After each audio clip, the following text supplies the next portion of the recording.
صباح الفل يا تامر. صباح الفل يا باشا. شفت قايمه بفطرك حمام. تسلميلي. في واحده في المصيف بتاكل جوزها حمام.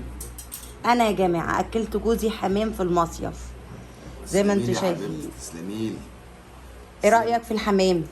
بصراحه حاجه هايله، وانت عارفه ان انا بحب الحمام. ما عشان انا عارفه ان انت بتحب الحمام.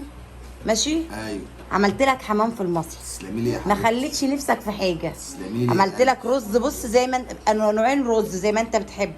ملوخيه ومخلل فلفل اللي انت بتحبه، الشطه. يا سلام يا سلام. وحمام. يا سلام. ايه رايك؟ سلام يا عبد السلام، ما اجرب كده. دوق. بسم الله الرحمن الرحيم. تسلم ايديك. مستوي. جميل. بالرغم ان انت عارف ان الحاجات هنا مش سعفانه يعني. مفيش